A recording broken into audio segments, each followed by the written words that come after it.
Good morning, good afternoon, and happy weekend, everybody. Dr. Vasquez here with a quick introduction.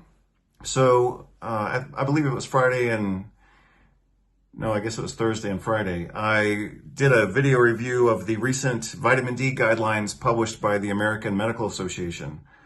So what I did later yesterday, after the initial video review, and again this morning, is I reviewed the videos that I did, and then I added some notes and clear description of the fallacies that they had presented, and then my corrections to those fallacies.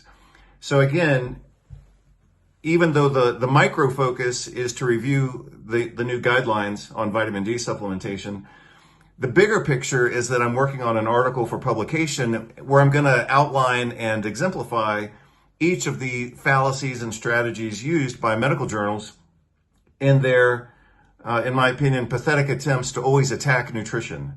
So that's the bigger picture. So what I did, again, is I added some notes to those videos, and then I merged the two videos together, and that's what follows this quick introduction. So this is just to provide you some context as to what I'm doing and why I did this. Hope you enjoy the video. I'll make it available for download as soon as I organize some other videos so that I have kind of a folder of videos that you can download if you're interested. Otherwise, of course, you can just watch it on the platform. So hope you're all doing well. Take care, and hope you enjoy the new video. Again, it's the same video that I posted recently, but I merged them together and I added some notes. And then on the web page, on the site where you can access this video, you can see that I've started to outline the exact strategies and fallacies that they used, because again, eventually I'm going to organize that into an article for publication. Take care. Bye-bye. Good evening, everybody. Dr. Vasquez here, coming to you live in the same office where I was last week, except that I decided to paint it blue and then install this, I think this is called chair board or something like that. It's kind of a molding that goes in the middle of the wall. Anyway, I kind of pimped out my space here, and I'm pretty happy with that. So the topic for right now is going to be looking at this article that was just published in the Journal of the American Medical Association. This was just published like a few days ago. It says May 27th, 2025. So for those of you who know my work and are familiar with nutrition and politics and medicine and all that, if the Journal of the American Medical Association publishes an editorial titled Vitamin D Guidelines in Primary Care, you already know what it's going to say, right?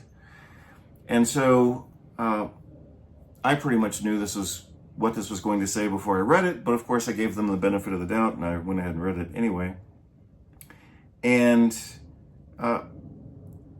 I don't think that this editorial, it's only about a page and a half or 2 pages, I don't think that this warrants like a word by word or a line by line review. It's not worth the effort. It's just political bullshit, basically.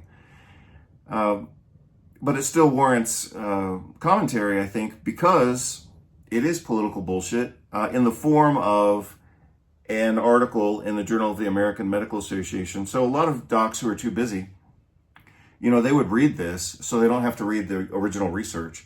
And they would say, well, this is an editorial in JAMA titled Vitamin D Guidelines in Primary Care. I'm going to read this page and a half, and that'll tell me everything I need to know. So as with many articles in the big journals, these types of articles in the big journals like JAMA, New England Journal of Medicine, Lancet, British Medical Journal, and Archives of Internal Medicine, those are the big 5, or at least they were the big 5. Now we have so many journals floating around all over the place.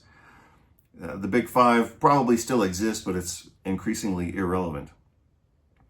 So a lot of docs are going to pick up this article, and this will impact the healthcare of millions of people. Millions of people. So, because this will trickle down into local newspapers, people will read this and they'll say, oh, well, JAMA says vitamin D is irrelevant. And that's how they perpetuate the medical hegemony that we all now are painfully aware of. So again, I don't think this requires, even though I read it word for word, I'm not going to review it word for word because that would be the same thing as just reading it, and you could just read it yourself. But I'll look at the parts that I highlighted and make a few comments. So the first paragraph starts out very positive. They say, you know, the animal experiments and early data was very positive. They have to say something positive. I mean, the data on vitamin D is so positive, they can't just say it's all horrible.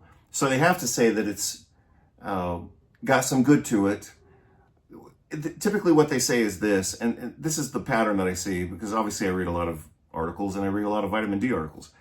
But typically the way they do this is, it showed promise, but we're not quite ready to implement this in clinical practice yet. Of course, I was ready 21 years ago when I wrote the original vitamin D paradigm shift. That was in September of 2004. So, but apparently they're still not ready 21 years later. And you know the famous quote by Upton Sinclair, it's impossible to get a man to understand something when his salary depends on him not understanding it. Well, I mean, that's the same thing with the medical profession, vitamin D. They're not going to understand it in our lifetimes, and probably never, because they derive benefit from not understanding this, and from confusing it, and from saying we just need more time. And here's the other bullshit that they say. So the first bullshit is, oh, well, it showed promise, but we're not quite ready. So that's the typical bullshit line. And then the other thing that they'll say, and they said that here, is they said, well, we have to maintain, basically, they said, we have to maintain high standards. You know, we are, after all, the medical profession, and what we do is based on science. So we can't just use a nutrient that the body needs. You know, we're science-based. So, the other thing that they do, I don't know if I should title my commentary, but let's just look at it and try to keep making progress. Here's the other thing, and you can see that I scratched it out, but I'll highlight it right now just so it stands out, and then I'll read it. These trials show that vitamin D is not the blockbuster that some predicted. Oh, you mean like an 80% cure rate for acute COVID? That would pretty much be a blockbuster, right? So any drug, any therapy, any, new oxygenation machine or ventilation machine or anything that had an 80% cure rate for acute COVID, that would be a blockbuster by any standard whatsoever. Oh, but vitamin D is not a blockbuster. So, but that's what they're doing is something called appeal to extremes.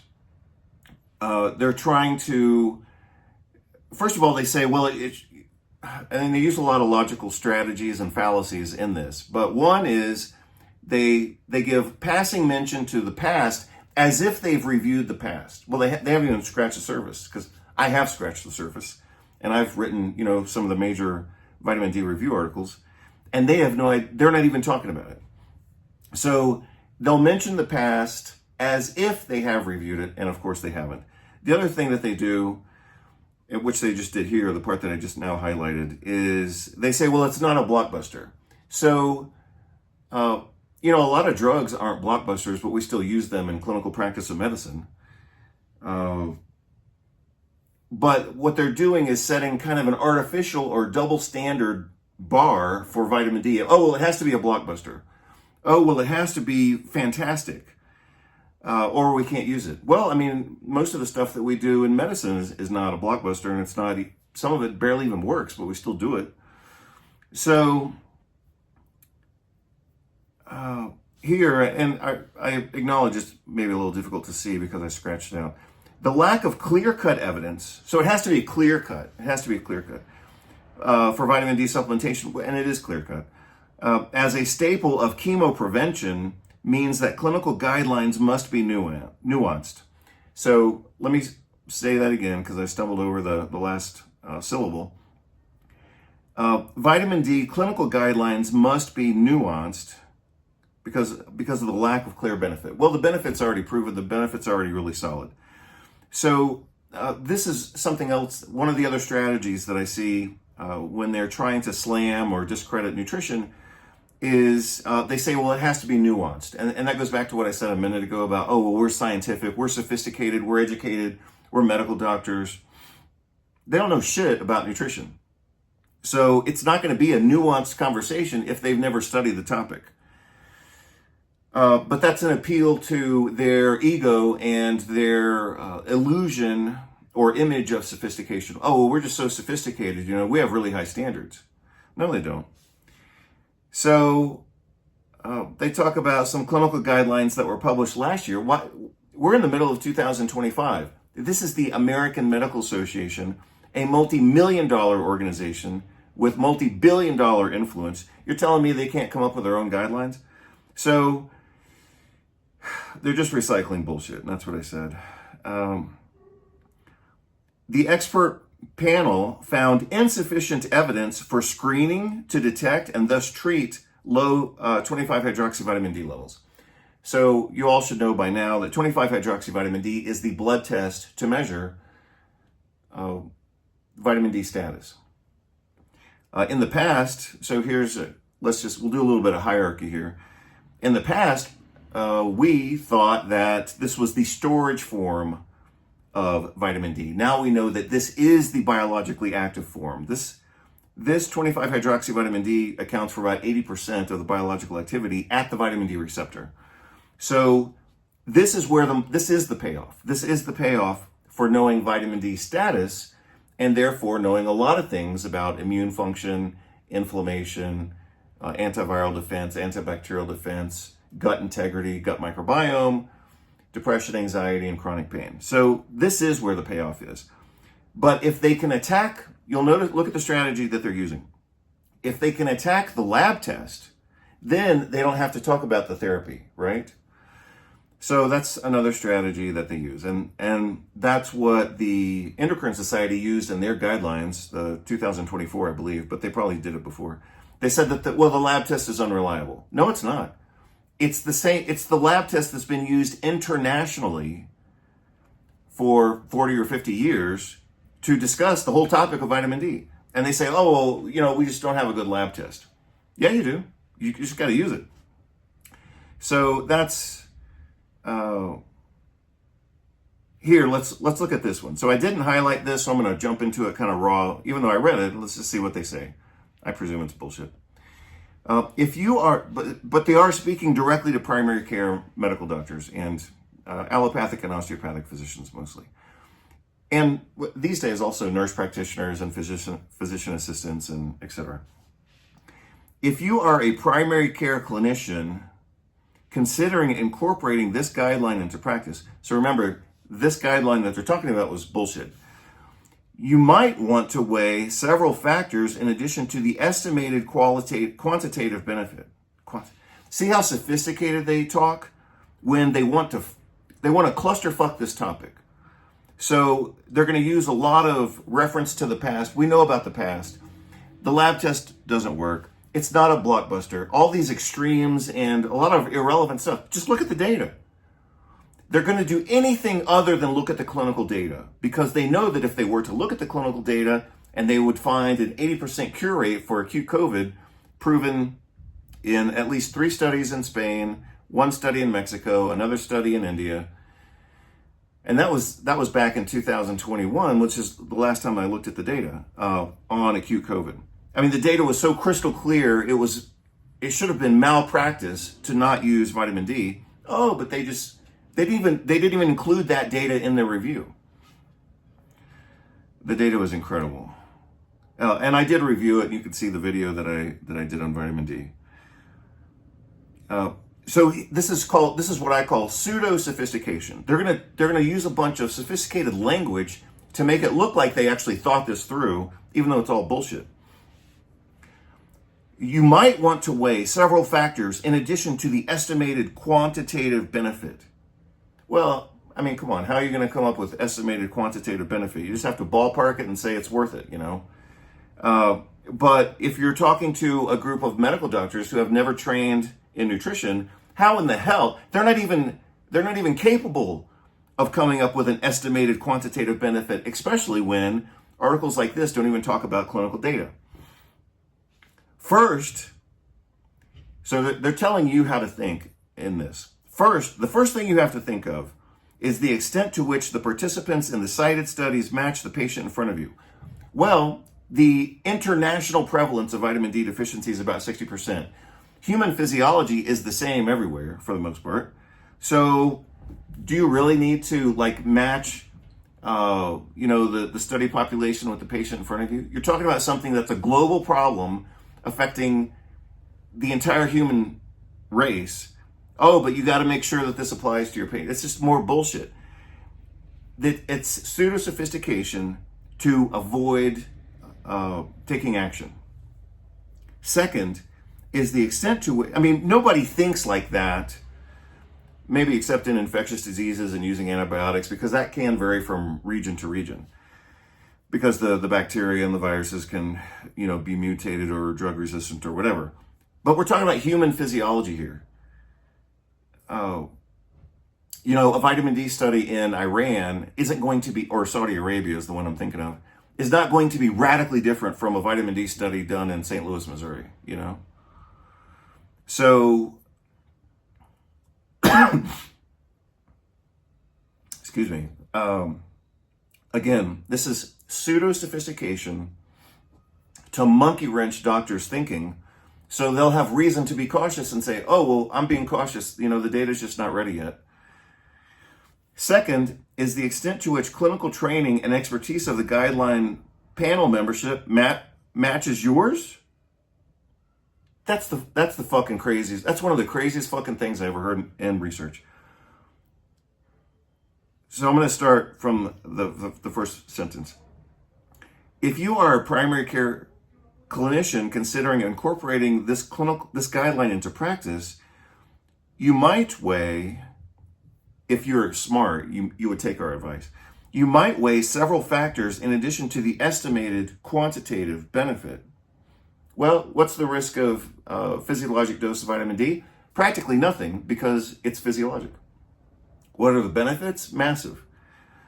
As I've already reviewed in my video series, anti-pain effects and many different chronic pain conditions, especially low back pain and fibromyalgia. Anti-anxiety effects, anti-inflammatory effects, anti-allergy, anti-autoimmune, and anti-infectious. Hey, that would be good. And it costs about, $10 a year, something like that, $20 a year. So the estimated quantitative benefit is massive, but they're not going to talk about it here. The extent to which, listen to this, the extent to which the clinical training and expertise of the guideline panel members matches yours. You could never fucking figure that out. So they're all, microbiologists and epidemiologists and MD PhDs who are doing, an endocrinologist. What the hell difference does it make what their specialty is and whether or not I should use their advice? That's why they're clinical guidelines. We're talking about clinical guidelines here. The fact that, it's written by an MD, PhD, or an epidemiologist or a nurse practitioner, that's the whole purpose of guidelines, is to have a lot of specialties look at it. I don't have to match my specialty to theirs. That's the whole purpose of having different specialties. So, that's just an example of sophisticated bullshit to create inertia so that nobody takes action. Third is the feasibility of implementing the guidelines in your practice. What the hell do you need to know? You could use physiologic doses of vitamin D anytime. Yeah, it'd be great to get some lab tests, but you're already doing lab tests if you're primary care anyway. So this is not rocket science. So for example, and this is just a way to bust this, into oblivion, but when people are going to go tanning or sunbathing, or they're going to go to the beach, or they're going to go, on vacation and, lay out in the sun, nobody's concerned about guidelines and risks and all this kind of stuff, right? Even though the dose that people would receive of vitamin D from sunbathing is higher than what we're talking about here. So again, they're not going to provide any type of like physiological context because they don't want clarity here. This is an article written to confuse. Feasibility of implementing guidelines. I've been doing that for 25 years. So I can tell you how to do it. You put most people on a physiologic dose of vitamin D. If you think they've got, some weird disease like sarcoidosis or Crohn's disease, a granulomatous disease, then yeah, you can monitor serum calcium level. I already talked about this 21 years ago, and I've been doing it for 25 years. So the feasibility of implementing guidelines, you're either going to treat empirically or you're going to treat on labs. You're going to dose according to the size and serum response of the patient. Every once in a blue moon, you'll find somebody who's a little hypersensitive to vitamin D, especially if they're on like hydrochlorothiazide, because that promotes calcium retention at the level of the kidney. So you have to be a little slow and a little careful with those people. I just told you how to implement this, but the American Medical Association can't tell you. They can't figure it out.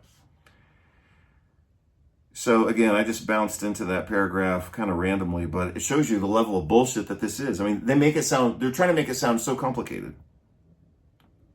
Oh, here's another good one. Let's look at this and look at what I just said. Neither the guideline expert panel nor the JAMA synopsis interpreted the clinical importance of the average effect estimate. So again, in case you're wondering, this is not standard terminology. So for example, what they said,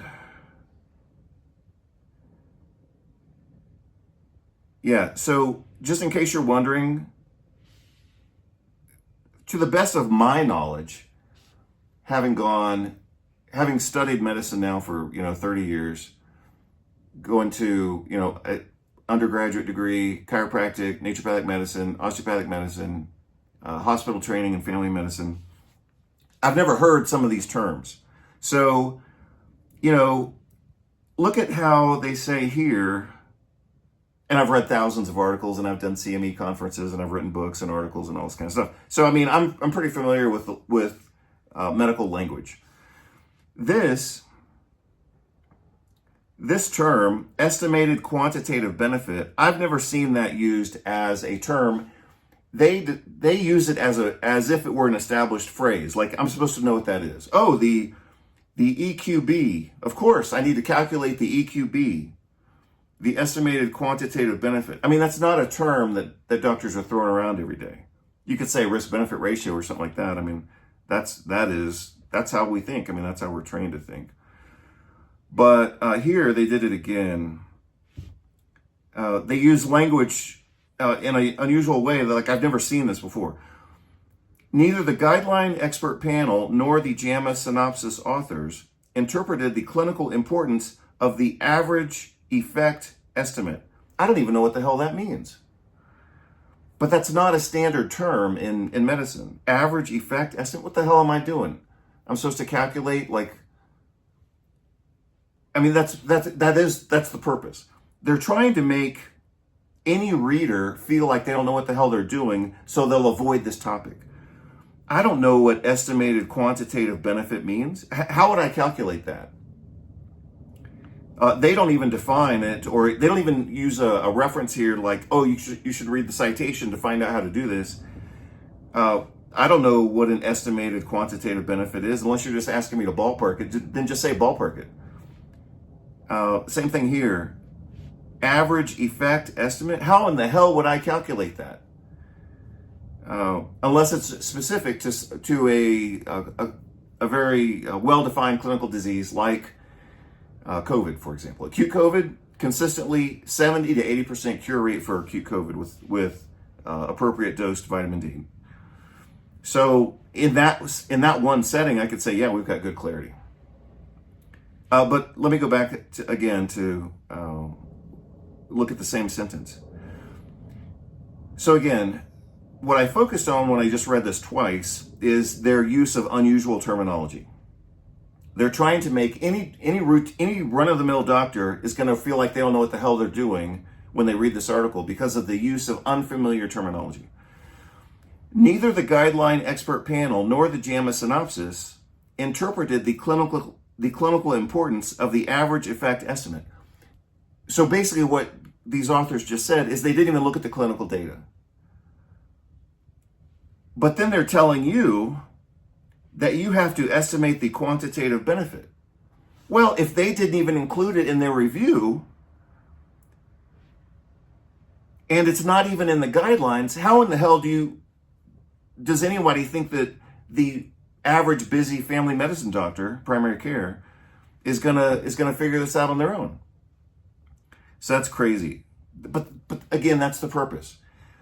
You have to understand that a lot of medical publications are just crazy talk, and this is an example of that. They don't talk about dosage. They don't talk about cofactors like, oh, well, you got to make sure your patient has enough magnesium. Oh, no. They're not going to talk about that. Look at what they say here. Guideline fatigue. Oh, we don't want to tire you out. We don't want to make you too exhausted with too many guidelines. So let's just ignore this one. So they talk about guideline fatigue. Evidence should be quite strong for any new health prevention recommendation. I'm going to read that again.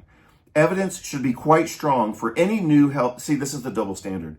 For any new health prevention recommendation. Well, first of all, it's not new. I mean, we're talking about vitamin D. We've been researching this at a pretty high level now for 25 years.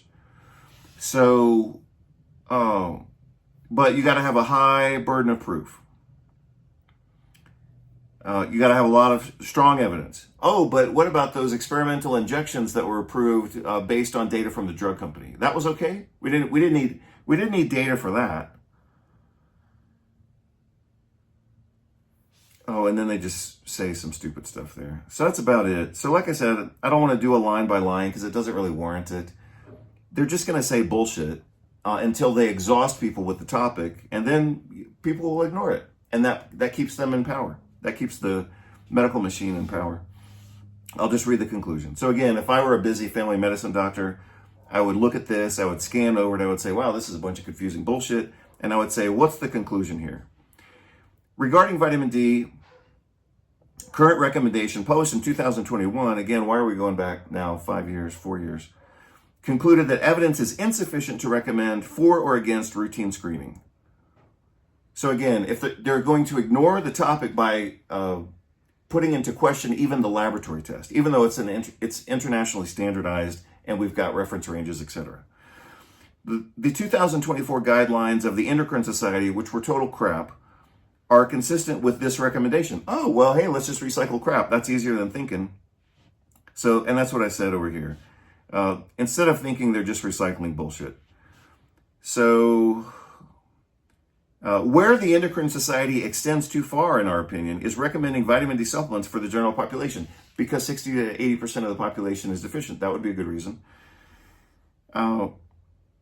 Including children and adolescents who, of course, need it to ensure long-term health. And then they say the evidence is not ironclad. So again, remember what I said earlier about the double standard? So if they want to force people to receive an experimentally emergency approved injection, then they'll just use whatever data comes out of the drug companies, right? But for nutrition, when we know that people need it and the clinical data is very clear, even though they've done their best to ignore it, and they didn't even touch on it in here, they say, well, oh, the data is not ironclad. So according to them, the data has to be ironclad. It requires a high burden of proof, and you have to calculate the estimated quantitative benefit along with the average effect estimate, but you have to interpret that by knowing the authors, and you have to estimate the extent to which the clinical training and expertise of the guideline panel membership matches yours. You have to do like a social study on who the people are, and they have to say, oh well, he's an MD, he's a PhD, she's a MPH. And then somehow that's supposed to influence your interpretation of clinical guidelines. I mean, that's the dumbest thing I've ever read. Today, anyway, it's the dumbest thing I read all day. Let's see, what else? It wasn't a blockbuster, so it has to be a blockbuster if you're going to use it. So yeah. So anyway, that's all I need to say about this article in JAMA. You could easily guess that it's going to be bullshit, and it was bullshit, and so that's what bullshit looks like. But they do that to discourage even the consideration of nutritional intervention because it's a huge part of their profiteering scheme.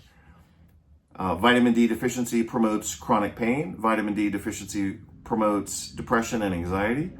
Vitamin D deficiency promotes systemic inflammation, autoimmunity, allergies, and a bunch of subtle physiologic dysfunctions that lead to big diseases, including cardiovascular disease, hypertension, diabetes, metabolic syndrome, obesity. I'm not saying a deficiency causes those problems, but it's a contributing factor.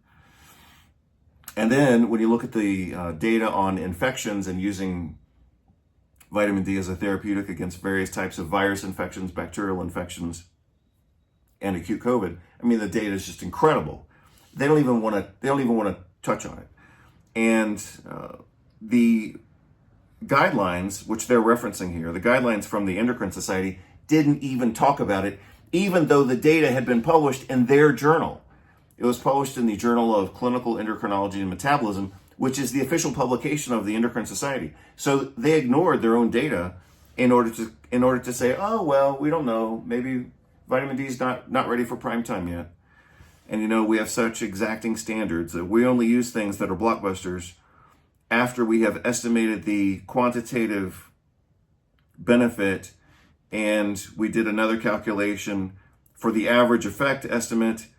But of course, we had to interpret that based on the extent to which the clinical training and expertise of the guideline panel matched our own. So, I mean, this is just absurdity in the form of a JAMA editorial. Hope you're all doing well. I'll get this to you as soon as I can. Take care. Bye.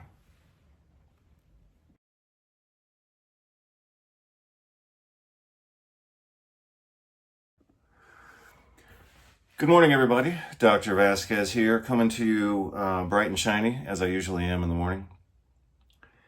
Actually, not so bright and shiny today. I haven't even had breakfast yet. But last night, I did a spontaneous review of the recent vitamin D guidelines published by the American Medical Association. And hopefully you've seen the video by now that I did. I posted it last night and again this morning.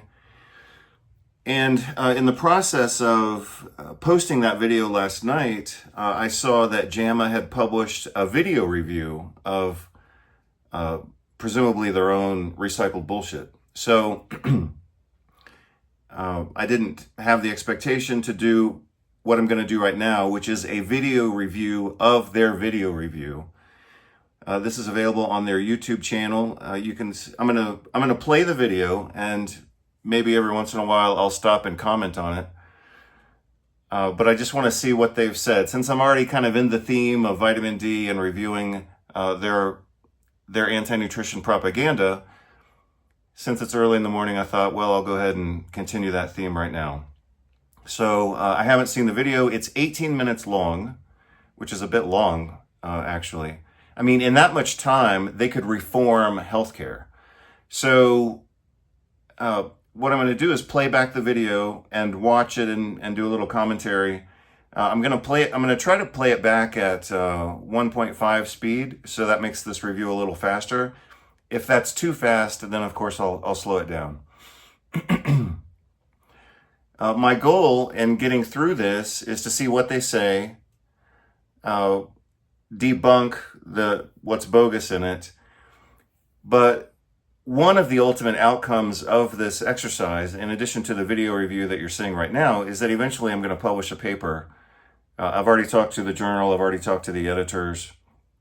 So I'm working on a publication that's going to list kind of their propaganda strategies. Not simply JAMA and the American Medical Association, but the way that all journals engage in this anti-nutrition propaganda. So right now my list, and the short version of my list has 21 items. I'm sure I could expand that easily to 30. And in the review that I did last night, for example, I itemized a few strategies and tactics that were used in that recent editorial, again published in the Journal of the American Medical Association. And so what I'm going to do as I watch this review is probably take a few notes and type out a few details, and I'll try to cut and paste that into the video or onto the page where I post the video so that you get to see that. It's not going to be any big secret. But again, what I'm trying to do is I want to analyze this, but ultimately I want to have something organized that I can publish. So you've seen some earlier versions of that. I published the first version was 18 items, and then I went to 21 items. But even that's a short list. It has at least 30 items. And again, like I said, I'm preparing this for publication in a Medline journal, Medline PubMed journal. So eventually you'll be able to see the whole thing once it's kind of formalized and cited and peer reviewed and all that kind of stuff. So let's dive into this. This is published on the YouTube channel of the JAMA Network. Vitamin D guidelines for healthy children and adults. So again, I expect this to be pure psychobabble clusterfuck, but let's see what strategies they use in that regard. So like I said, I'm going to take a few notes as I go through this. I'll incorporate those notes into the video one way or another, either text or verbally. But mostly what I'm going to try to do is just watch the video and see what they say. So let's start that process now.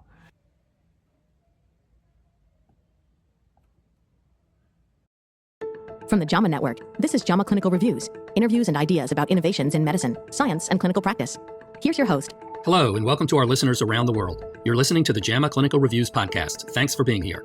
I am Dr. David Simel, JAMA Associate Editor and Professor Emeritus of Medicine at the Durham Veterans Affairs Medical Center and Duke University. In this podcast, we will be discussing vitamin D for the prevention of disease. I'm joined today by Dr. Sherry Ann Burnett-Bowie, who is an Associate Professor of Medicine at Harvard Medical School. Dr. Burnett-Bowie is an author of our clinical guideline synopsis on vitamin D in the April 23, 2025 edition of JAMA. Dr. Burnett-Bowie, thank you for joining us today. Thank you so much, Dr. Simel. Let's start our discussion today at a very basic level with the definition of a vitamin and whether vitamin D is a vitamin or something else. So a vitamin is something that our bodies cannot make. Vitamin D can actually be made in our skin if we have enough exposure to sunlight and we actually are unclothed enough to be able to make that vitamin. So vitamin D, I would categorize as something else because between our exposure outside, how much clothing we're wearing, whether we're using sunscreen or not, most of us do not get enough sunlight to be able to make vitamin D in our skin, and thus we are reliant on foods that either naturally have vitamin D or foods that are fortified with vitamin D or supplements. Well, which foods are the natural sources of vitamin D? So foods that are natural sources of vitamin D include the skin of fatty fish like trout, salmon, tuna, mackerel, fish liver oils. And then, relatively speaking, there's a far smaller amount of vitamin D naturally in eggs. So by way of example, in 3 ounces of trout, there are 645 international units of vitamin D. For the duration of the conversation, I will be using international units. However, if you are one of our listeners who uses micrograms, the conversion from international units to micrograms is by dividing the international units number by 40. So while 3 ounces of salmon contain 570 units of vitamin D, 1 large egg has 44 international units of vitamin D. White mushrooms exposed to UV light, a half cup, will contain approximately 400 international units of vitamin D. And then fortified milk or any of the non-animal based milks like soy, almond, oat milk, they are also fortified and they contain roughly about 120 international units of vitamin D. Foods that are made from milk, like cheese or yogurt, are typically not fortified with vitamin D. Well, in addition to getting vitamin D from sun exposure and the natural food sources and the fortified food sources, many people seem to just empirically be taking vitamin D supplements. Are there any adverse effects from supplemental vitamin D? So the recommended upper daily allowance in health, again, based on the recommendations in the United States, is 4,000 international units daily. If you're under care and you're being recommended to consume a different amount, then that's a distinct situation. But the recommended daily upper intake is 4,000 units in health. The greatest concern in terms of a complication of taking too much vitamin D is that you will have increased absorption of calcium that you may be consuming either from your diet or from supplements. And that increased absorption of calcium will lead to either elevated blood calcium levels or to kidney stones. For most people, this is very unusual, but those are the potential complications of taking too much vitamin D. Well, while all of us recognize the role of vitamin D in skeletal metabolism and mineral homeostasis, this particular guideline looked at vitamin D for the prevention of other types of diseases in healthy children, adolescents, and adults. And the guidelines evaluated vitamin D in healthy children for lowering the rate of respiratory infections, in adults 75 and over for lowering mortality, and in those with prediabetes for decreasing the progression to diabetes. I'd like to go over each of these. Can you review for us the basis for the suggestion of vitamin D supplementation to lower the risk of respiratory infection in children age 1 to 18? When we think about vitamin D, we think about it normally being metabolized from 25 hydroxyvitamin D, which we measure clinically to assess vitamin D stores, that it is then hydroxylated in the kidney to form 125 dihydroxyvitamin D, which is the activated form of vitamin D that does all of the different important functions in the body. So I'm just going to obviously pause the video just for a second. So we're 6 minutes into this, and it's actually quite accurate. I'm not picking up a lot of spin, even though it has a little micro spin to it, but it's still reasonably good. The part that's being spoken right now about cholecalciferol vitamin D3 being converted firstly in the liver to 25 hydroxyvitamin D, and then in the kidney to 125 dihydroxyvitamin D. That's kind of the old way of looking at this. I'm not saying that that's inaccurate, but it's incomplete. So for the past 14 years, we've known that 25 hydroxyvitamin D isn't simply the storage form, but it also has biological activity, a lot of biological activity. So what they're saying is accurate, but it's incomplete and a bit outdated. But otherwise, this is, we're 6 minutes into this, almost half. And most of what they've said so far is accurate. So I have to give them a thumbs up so far. We're okay so far. Let's see if they screw it up. Very interestingly, macrophages, very key immune cells, contain that 1-alpha hydroxylase that takes vitamin D from the dietary measure 25 hydroxyvitamin D to the activated measure 125 dihydroxyvitamin D. So this is really key, this idea that our immune systems require a certain amount of vitamin D to facilitate immune function. What that amount is, it's not clear, but this may be one of the reasons for what was observed, which was vitamin D in children was associated with a decreased risk of respiratory tract infections and in particular pneumonias. This impact on pneumonia is very important because in children under the age of 5, pneumonia is the leading infectious disease cause of death. Secondly, tuberculosis is a major cause of morbidity and mortality in children. And that activation to the active form of vitamin D in macrophages, that is really key to creating cathelicidin, which is a key factor in our cells that kills tuberculosis.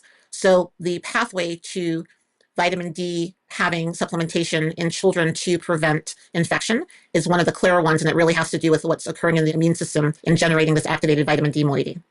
You say the pathway is clear, but the effect was actually rather small. Yes. So the effect in terms of respiratory infection did include, in terms of the confidence interval, the potential of zero effect. Zero was included. The consensus panel. So this is still okay, but you can see they're subtly starting to screw this up a little bit. And the way that they're screwing it up is they haven't talked about what dose was used in the study. So, for example, if they're saying that the clinical benefit or the clinical effect was small, that can really only be accurately discussed in terms of what dosage was used. If the dosage was inadequate, then of course the clinical benefit would likewise be inadequate. And typically that's one of the strategies that they use to make nutrition appear ineffective, is they either delay treatment or they use such a small dose that it's ineffective, or they use such a high dose that it's toxic. But I almost never see studies that use an appropriate dose.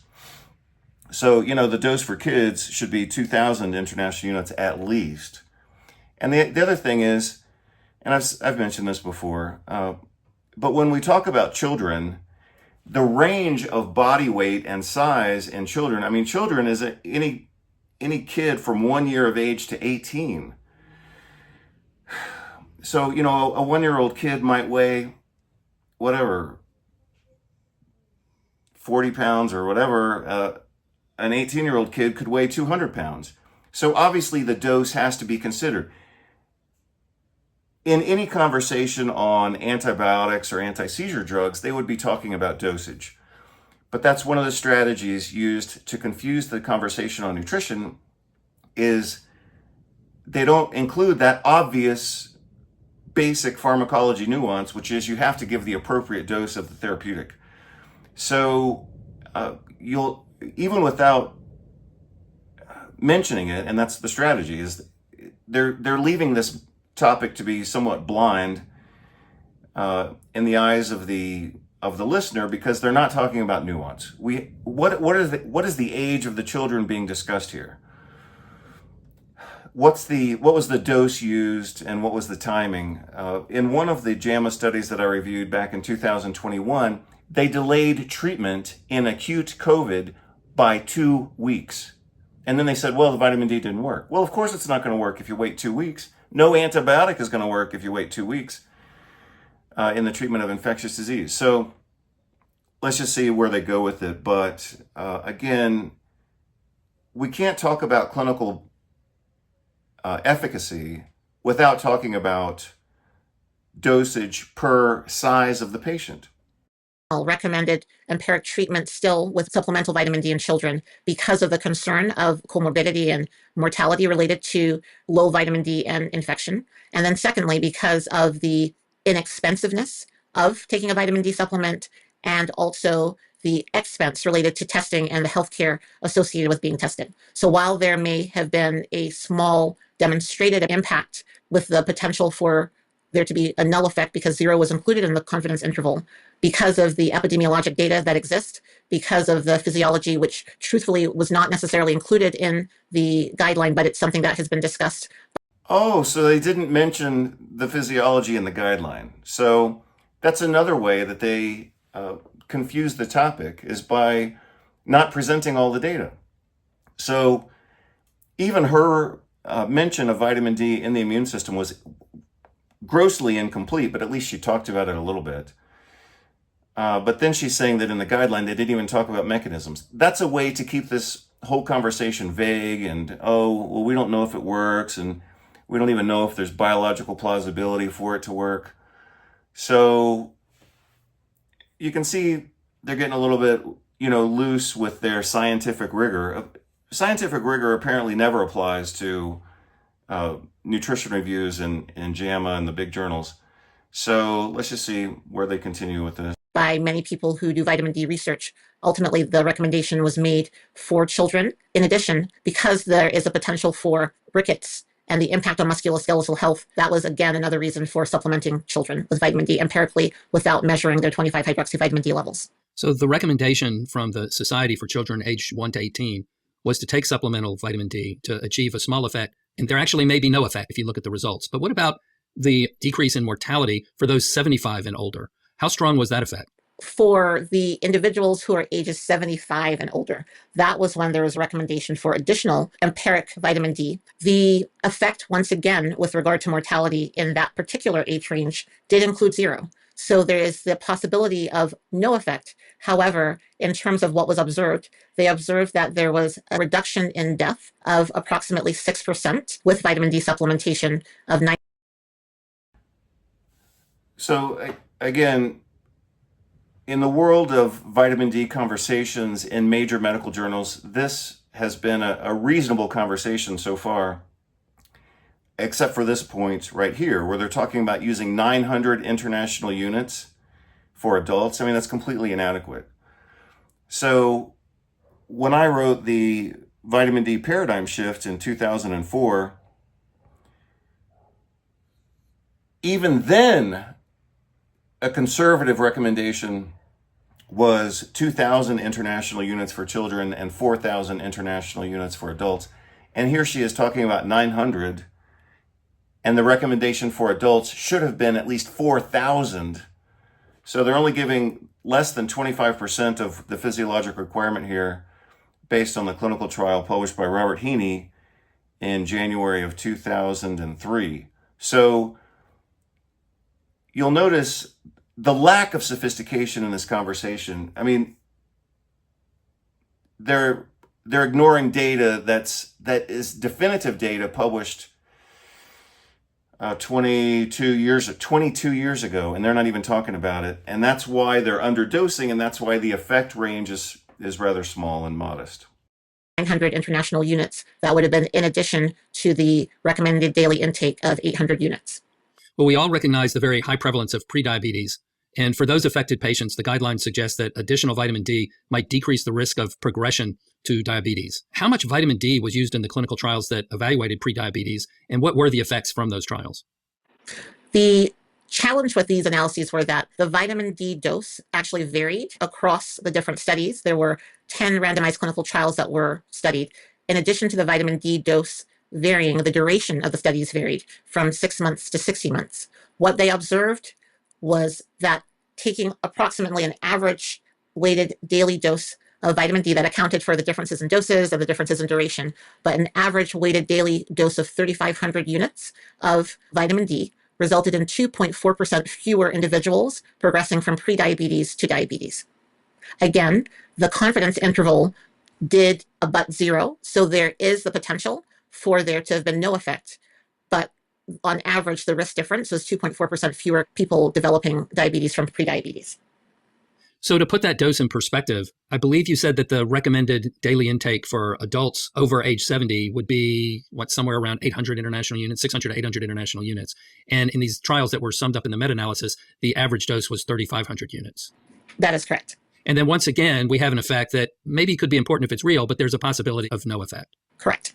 Well, the guidelines suggest not screening healthy children and adults with serum 25-hydroxy vitamin D levels to either guide decision-making about whether to take a supplement or to guide dosing in those taking supplements. What are the pros and cons of using serum levels in healthy persons? So the challenge is that, and this was discussed in the guideline development panel could not find clinical trial evidence that would support establishing distinct 25-hydroxy vitamin D thresholds that would be tied to specific outcome or benefits in the populations that were studied.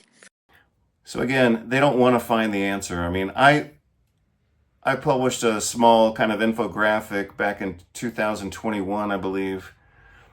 And even then the data was actually quite clear. So they're ignoring the clarity that they should be presenting.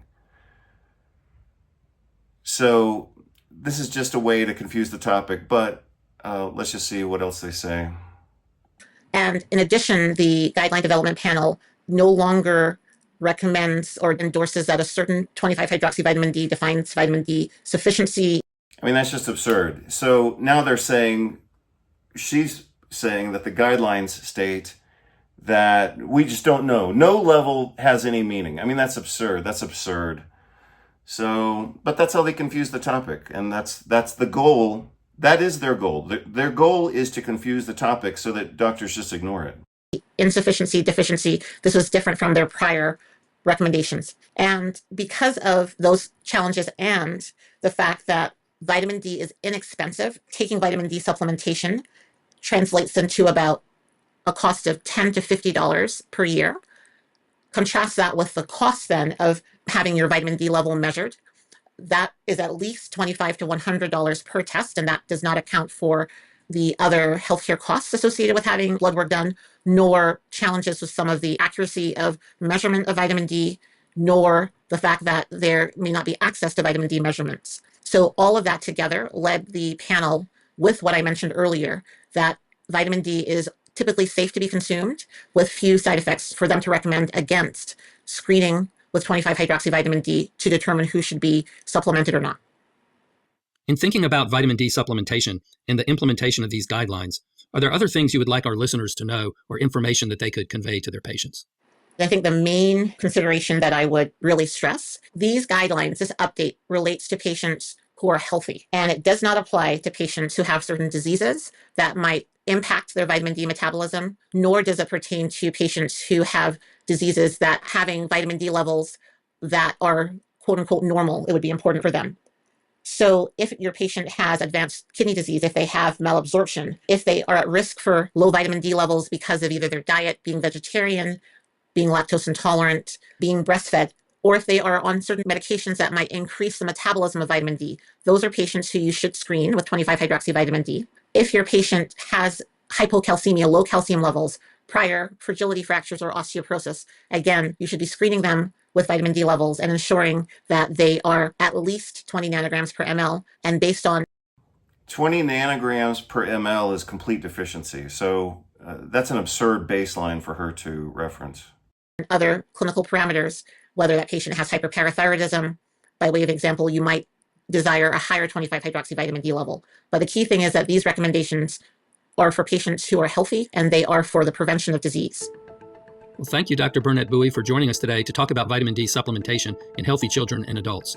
I am Dr. David Simel. This episode was produced by Shelley Steffens at the JAMA Network. You can find a link to this manuscript in the episode show notes. To follow. So obviously that's the end of the video, and it wasn't horrible, but it was certainly underpowered. And so, the typical busy family medicine doctor is who may watch this video. What are they going to do with this data? Nothing. So they could have made stronger recommendations. They could have been more precise in their discussion of dosage per body weight. But this wasn't a horrible review, but it was still underpowered, and eventually this will do nothing. So they just used, 18 minutes of time. They could have used that same time to discuss other clinical data that's much more potent. They could have talked more about dose-response relationships. For example, you may have noticed that they talked about a clinical trial series that involved 10 different studies. And what they did, look at the strategy that they used. They kind of pooled all that data together and they said, well, on the average, we see this effect. Well, that's okay. But the other strategy that they could have used in addition to pooling the data is they could have looked at dose-response relationships. That would have been much more definitive. Instead of, if they take a bunch of studies and they pool the data indiscriminately, then it just kind of averages out, but we don't really get a lot of nuance. But what they could have also done is they could have looked at dose duration responses, and that would have been more definitive in terms of, 600 units doesn't work, 3,000 units does work better, 4,000 units works even better than that. That would have been better. But overall, like I said, this wasn't completely offensive as I may have expected, but it also doesn't do anything. So, like, I just watched this in the same time that you did, and I don't get anything out of this. Like, what am I supposed to do? I'm supposed to not test.